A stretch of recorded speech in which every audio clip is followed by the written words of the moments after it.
길거리를 로봇이 막 돌아다니면서 우리가 주문한 음식을 집 문 앞까지 딱 가져다주는 모습. 이게 뭐 예전에는 공상과학 영화에나 나왔는데, 이제는 진짜 현실이 되고 있네요. 네, 그렇죠. 불과 몇 년 전만 해도 사실 상상하기 좀 어려웠던 그런 풍경인데 이 기술 발전 속도가 정말 어마어마합니다. 그래서 오늘은 바로 이 미래적인 기술을 현실로 만들고 있는 회사죠. 서브 로보틱스. 여기에 대해서 좀 깊이 파고 들어보려고 합니다. 이 자율주행 배달 로봇 분야에서 최근에 아주 눈에 띄는 그런 성장을 보여주고 있어요. 맞습니다. 이게 단순히 그냥 우리 이런 기술 있어요 보여주는 단계를 좀 넘어서서 실제 상업적인 운용 규모를 굉장히 빠르게 확장하고 있다는 점, 이게 주목할 만한 부분이죠. 네, 그래서 이번 시간에는 이 서브 로보틱스가 대체 어떻게 이렇게 빠르게 성장하고 있는지, 그리고 왜 특히 그 외식 산업, 레스토랑들이 이 기술에 주목하는 걸까, 또 앞으로 어떤 가능성하고 과제를 안고 있는지 이런 것들을 좀 자세히 살펴보겠습니다. 자, 그럼 본격적으로 한번 시작해 볼까요? 이 서브 로보틱스의 최근 확장세가 정말 뭐랄까 파죽지세라고 하잖아요. 엄청납니다. 가장 최근 분기에만 해도 3세대 로봇을 120대 이상 추가로 배치했다고 해요. 그래서 현재 운영 중인 로봇이 총 400대를 넘어섰다. 네, 400대. 이 숫자 자체도 물론 인상적인데 여기서 더 눈여겨봐야 할 거는 그 증가하는 속도입니다. 단 한 분기 만에 120대 이상을 추가했다는 건 이 회사의 생산 능력, 그리고 이건 실제로 현장에 배치하는 그 역량이 상당히 안정 궤도에 올랐다, 이런 신호로 볼 수 있는 거죠. 그러니까 단순한 시제품 테스트 수준은 이제 넘어섰다, 이렇게 봐야 합니다. 연말까지는 목표가 2,000대 이상이라고 하니까 이 성장 속도에 대한 자신감이 정말 대단한 것 같습니다. 심지어 듣기로는 원래 계획했던 것보다 더 빨리 로봇을 만들고 또 배송해서 현장에 투입했다던데요. 실행력 하나는 정말 인정해야겠어요. 여기서 또 한 가지 더 짚어야 할 중요한 지표가 있는데요.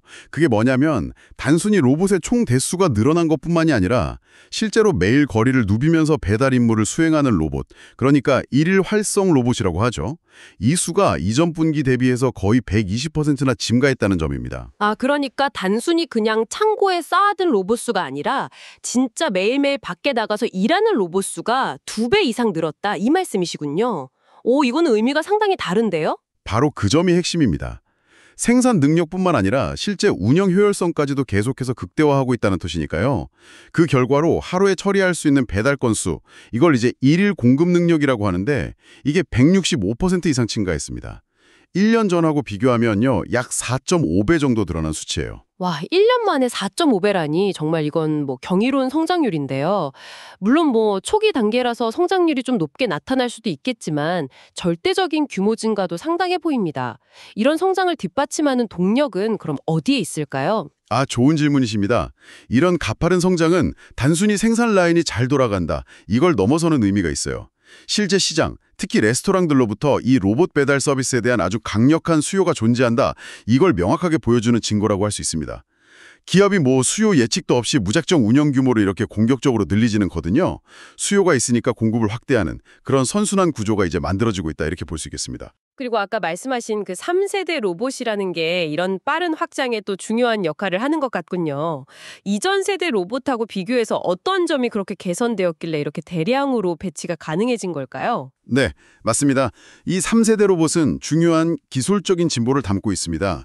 예를 들자면 더 정교해진 인공지능 기반의 그 보도 주행 능력, 그리고 장애물 회피 기능 같은 것들이 탑재돼서 도심 환경에서의 안정성이 크게 향상됐고요. 또 배터리 효율성도 개선돼서 한 번 충전으로 더 많은 배달을 수행할 수 있게 된 점, 이것도 운영 효율성을 높이는데 크게 기여하고 있죠. 이런 기술적인 안정성이 결국 대규모 상업 운영의 기반이 되고 있는 겁니다. 그렇군요. 결국 기술적인 안정성이 뒷받침되니까 더 자신감 있게 확장에 나설 수 있는 거네요. 자, 그럼 이제 레스토랑 이야기로 좀 넘어가 보죠. 왜 레스토랑들은 이 새로운 기술에 이렇게 적극적으로 반응하는 걸까요? 단순히 이게 신기해서만은 아닐 텐데요. 물론 신기술에 대한 호기심도 없지는 않겠죠. 하지만 근본적인 이유는 역시 경제성입니다.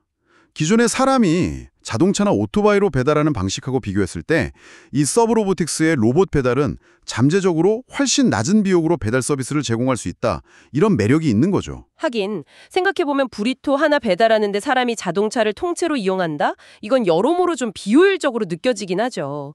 기름값 들지, 인건비 들지, 보험료에 차량 감가상가까지 고려하면 어떨 때는 정말 배보다 배꼽이 더 클 수도 있고요.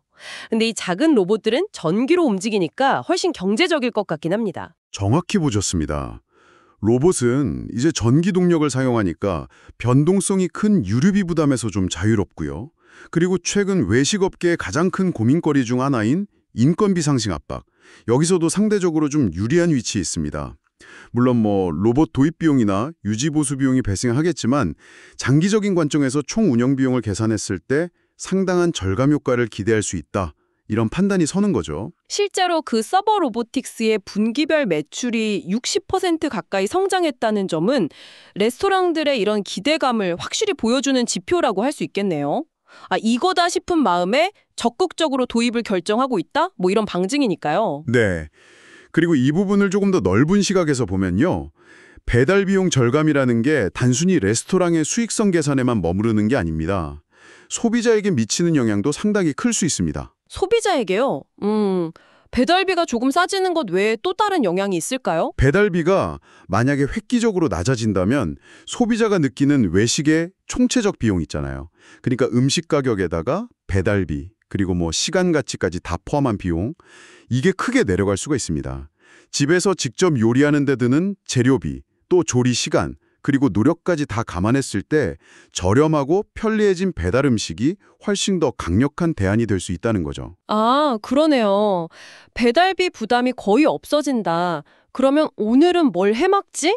이 고민 대신에 오늘은 뭘 시켜 먹을까? 이 고민을 훨씬 더 자주 하게 될 수도 있겠군요. 바로 그 지점입니다. 특히 맥도날드 같은 그런 패스트푸드 체인이나 아니면 가격 경쟁력이 중요한 캐주얼 다이닝 레스토랑들, 이런 곳들에게는 정말 엄청난 기회가 될 수 있습니다. 이미 음식 가격 자체는 합리적인 수준인데 배달 비용이라는 그 마지막 허들까지 확 낮아진다면 소비자들이 훨씬 더 쉽게 주문 버튼을 누르게 될 테니까요. 듣고 보니 정말 그렇겠네요. 배달의 문턱이 낮아진다는 건 단순히 편리함을 넘어서서 사람들의 식사 패턴 자체를 바꿀 수도 있는 그런 잠재력을 지닌 것 같습니다.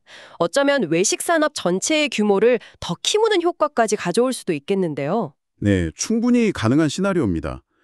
기존의 배달 시장 안에서의 경쟁 구도를 바꾸는 걸 넘어서서 외식 소비 행태 자체에 좀 근본적인 변화를 촉발할 가능성까지도 엿볼 수 있는 거죠. 서브로보틱스가 노리는 건 아마 단순한 배달 수단의 대체가 아니라 바로 이 거대한 시장 변화의 중심에 서는 것, 그럴 수 있습니다. 물론 이렇게 판도를 바꿀 만한 혁신적인 기술이라 해도 초기 단계의 어려움은 피할 수 없겠죠.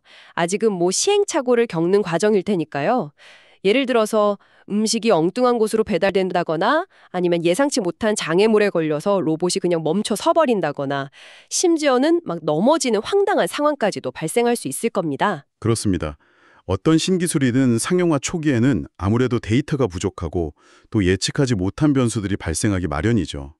특히 이 자율주행 기술은 복잡한 실제 도로 환경에서 수많은 돌발 상황에 직면하게 됩니다. 궂은 날씨라든지 공사 구간, 갑자기 나타나는 사람이나 동물, 아니면 통신장애 같은 이런 기술적으로 해결해야 할 과제들이 사실 산적해 있습니다. 땅 고객 클레임으로 이어지고 또 힘들게 쌓아온 브랜드 이미지에 흠집이 날 수도 있는 거잖아요. 그런데 왜 이런 위험 부담 혹은 초기 운영의 불편함 이런 걸 감수하면서까지 서브 로보틱스 같은 신생 기술 기업에게 기회를 주는 걸까요? 그냥 검증된 기존 방식을 고수하는 게 더 안전하지 않을까요? 바로 그 부분이 이 현상을 이해하는 데 아주 중요한 질문입니다. 왜 레스토랑들은 이런 잠재적인 운영 리스크를 알면서도 이 기술을 받아들일까? 그 답은 바로 압도적인 장기적 이익, 영어로 하면 Massive Upside라고 하죠. 여기에 대한 기대감 때문입니다. 압도적인 장기적 이익이요? 좀 더 구체적으로 설명해 주실 수 있을까요? 그러니까 아까 말씀하신 비용 절감 효과? 이걸 의미하는 건가요? 비용 절감, 물론 중요합니다. 하지만 그게 전부는 아니에요. 장기적으로 배달 비용 구조를 근본적으로 혁신할 수 있다. 이런 기대감 외에도 고질적인 배달 인력난, 그리고 계속되는 인건비 상승 압박에서 벗어날 수 있다는 점. 이게 레스토랑 경영자들에게는 엄청난 매력으로 다가오는 거죠. 더 나아가서 로봇을 활용한 데이터 기반의 효율적인 배달 시스템 구축. 이거는 단순히 비용 절감을 넘어서 전체적인 운영 효율성이나 서비스 품질 향상으로 이어질 수 있다. 이런 잠재력을 내포하고 있습니다. 아하, 그러니까 눈앞의 작은 문제점이나 단기적인 손실보다는 이 기술이 성공적으로 정착했을 때 얻게 될 그 구조적인 변화와 경쟁 우위, 이게 비교할 수 없을 만큼 크다고 판단하는 거군요. 마치 미래를 위한 일종의 전략적 투자처럼요. 이건 단순한 배달수단 도입을 넘어서 미래 외식 산업 한장에서 생존하고 성장하기 위한 핵심 전략으로 이 기술을 바라보고 있다. 이런 의미입니다. 듣고 보니 약간 초창기 전자상거래 기업들이 수많은 배송사고나 시스템 오류를 겪으면서도 결국 유통의 대세가 되었던 과정? 그거랑 좀 유사하게 느껴지네요. 소비자들의 불편함과 기업의 시행착오 속에서 기술이 발전하고 시장이 성숙해가는 거죠. 네, 비슷한 맥락으로 해석할 수 있습니다. 물론 이 과정에서 서버 로보틱스의 역할이 정말 중요합니다. 레스토랑들의 이런 기대와 신뢰에 부응하기 위해서는 정말 막중한 책임감을 가지고 기술 개발에 임해야겠죠. 실제 운영 환경에서 발생하는 다양한 문제 상황 데이터를 실시간으로 수집하고 이걸 또 심층적으로 분석해서 로봇의 성능, 내구성, 그리고 서비스의 안정성을 끊임없이 개선해 나가야만 합니다. 기술적 완성도를 얼마나 빠르게 높이느냐, 이게 결국 이들의 장기적인 성공을 좌우할 핵심 열쇠가 될 겁니다. 자, 오늘 서브로보틱스라는 아주 흥미로운 기업에 대해서 깊이 있게 들여다봤습니다. 정리해보면 이 회사는 정말 놀라운 속도로 로봇 배치를 늘리면서 외형적인 성장을 거듭하고 있고요. 특히 레스토랑들에게는 비용 절감과 운영 효율화라는 확실한 가치를 제공하면서 강력한 시장 수요를 만들어내고 있다. 이걸 확인했습니다. 네.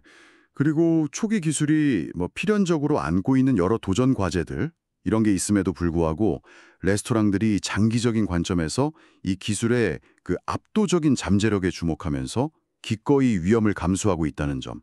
이것도 중요한 포인트였죠. 단순한 기술 도입을 넘어선 미래를 위한 전략적 선택이라는 의미고요. 그래서 이 모든 흐름이 우리에게 시사하는 바는 뭘까요?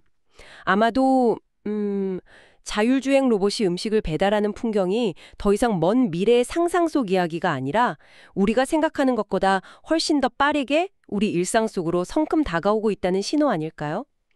개인적으로는 정말 기대되는 변화입니다. 마지막으로 당신께서 한번 깊이 생각해 볼 만한 질문을 던져보고 싶습니다.